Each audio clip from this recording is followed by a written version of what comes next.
kembali di channel Riza. Kita nih manusia nih. Hari ini kita akan membahas topik yang sangat relevan dengan dunia bisnis, etika, dan moralitas. Kita akan menggunakan lensa teori perkembangan moral dari Lawrence Kohlberg untuk menganalisis tingkat moralitas seperti apa yang paling banyak dipraktekkan oleh pebisnis saat ini. Kita juga akan melihat contoh nyatanya, dan yang paling penting itu apakah mungkin untuk naik level ke moral yang lebih tinggi. Jadi pastikan kamu nonton sampai habis ya. Oke. Penjelasan singkat tentang teori Kohlberg. Pertama, mari kita pahami dulu secara singkat 3 tingkat utama dalam teori Kohlberg. 1. Tingkat prakonvensional. Pada tingkat ini, seseorang membuat keputusan berdasarkan akibat langsungnya bagi dirinya sendiri. Motivasinya adalah menghindari hukuman atau mengejar imbalan. Prinsipnya sederhana, apa untungnya buat saya? Yang kedua, tingkat konvensional.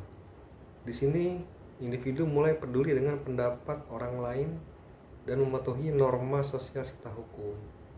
Mereka bertindak untuk menjaga hubungan sosial, mematuhi otoritas, dan dianggap sebagai orang baik oleh masyarakat. Motivasinya, apa kata orang? Apa yang diatur oleh hukum? Yang ketiga, tingkat pasca konvensional. Inilah tingkat tertinggi di mana seseorang bertindak berdasarkan prinsip etika universal yang mereka pegang sendiri, seperti keadilan, hak asasi manusia, dan kesetaraan.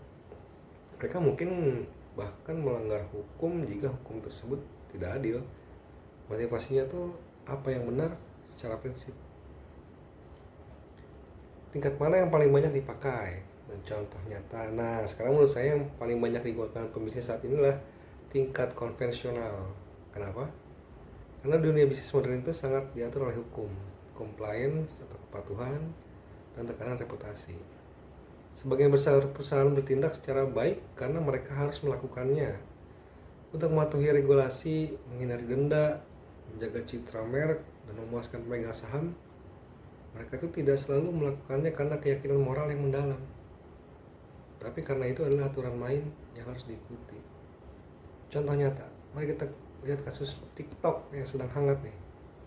Platform ini secara proaktif membersihkan konten-konten berbahaya, hate speech, dan misinformasi. Dari luar ini terlihat seperti tindakan yang sangat bertanggung jawab. Namun banyak analisis melihat ini sebagai tindakan yang didorong oleh tingkat konvensional.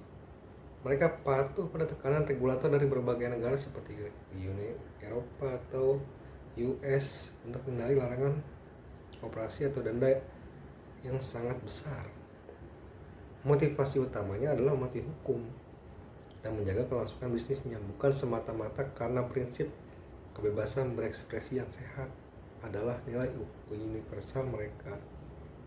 Sebaliknya, bisnis yang murni prakonvensional yang hanya mengejar untung dengan menghalalkan segala cara semakin sulit bertahan. Sedangkan bisnis yang benar-benar pasca konvensional seperti perusahaan yang benar-benar mengutamakan planet di atas profit masih sangat jarang. Apakah mungkin beralih ke level yang lebih tinggi? Lalu pertanyaan besarnya, apakah mungkin bagi manajer dan karyawan untuk naik ke level penalaran moral yang lebih tinggi?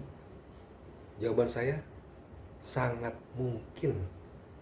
Dan itu bahkan adalah sebuah keharusan. Kenapa? 1. Pendidikan dan kesadaran. Dengan semakin banyaknya pendidikan etika bisnis dan pelatihan, orang-orang mulai menyadari dampak jangka panjang dari keputusan mereka. Mereka belajar bahwa bisnis yang beretika justru lebih sustainable atau berkelanjutan dan menguntungkan dalam jangka panjang. Yang kedua itu tuntutan konsumen. Konsumen zaman now semakin cerdas dan peduli. Mereka lebih memilih brand yang punya nilai integritas. Tekanan dari konsumen ini memaksa perusahaan untuk tidak hanya sekedar patuh hukum atau konvensional, tapi juga tulus berbuat baik yang dimasuk dalam pasca konvensional. Yang ketiga itu peran pemimpin. Pemimpin yang visioner itu bisa membawa seluruh timnya naik level. Ketika pemimpin membuat keputusan berdasarkan prinsip yang kuat dan bukan hanya sekedar ikuti arus aja gitu. Itu akan menciptakan budaya perusahaan yang kuat dan menarik talenta-talenta terbaik yang juga punya nilai serupa. Transisi ini emang gak mudah dan butuh waktu, tapi bukan hal yang mustahil. Itu dimulai dari individu yang memilih untuk bertanya apakah ini benar, bukan hanya apakah ini legal atau apakah ini menguntungkan. Jadi kesimpulannya, sebagian besar pebisnis memang beroperasi di tingkat konvensional.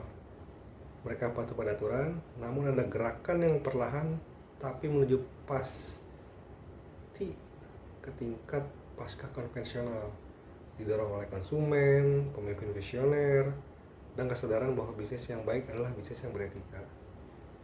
Sekarang saya ingin dengar pendapat kamu nih. Menurut kamu tingkat mana yang paling dominan? Pernahkah kamu mengalami dilema moral di tempat kerja? Share pengalaman dan pemikiran kamu di kolom komentar di bawah ini ya. Jangan lupa like video ini. Jika kamu merasa terbantu, subscribe untuk konten lainnya tentang bisnis dan etika, dan nyalakan bell agar tidak ketinggalan update. Terima kasih sudah menonton dan sampai jumpa di video berikutnya. Assalamualaikum.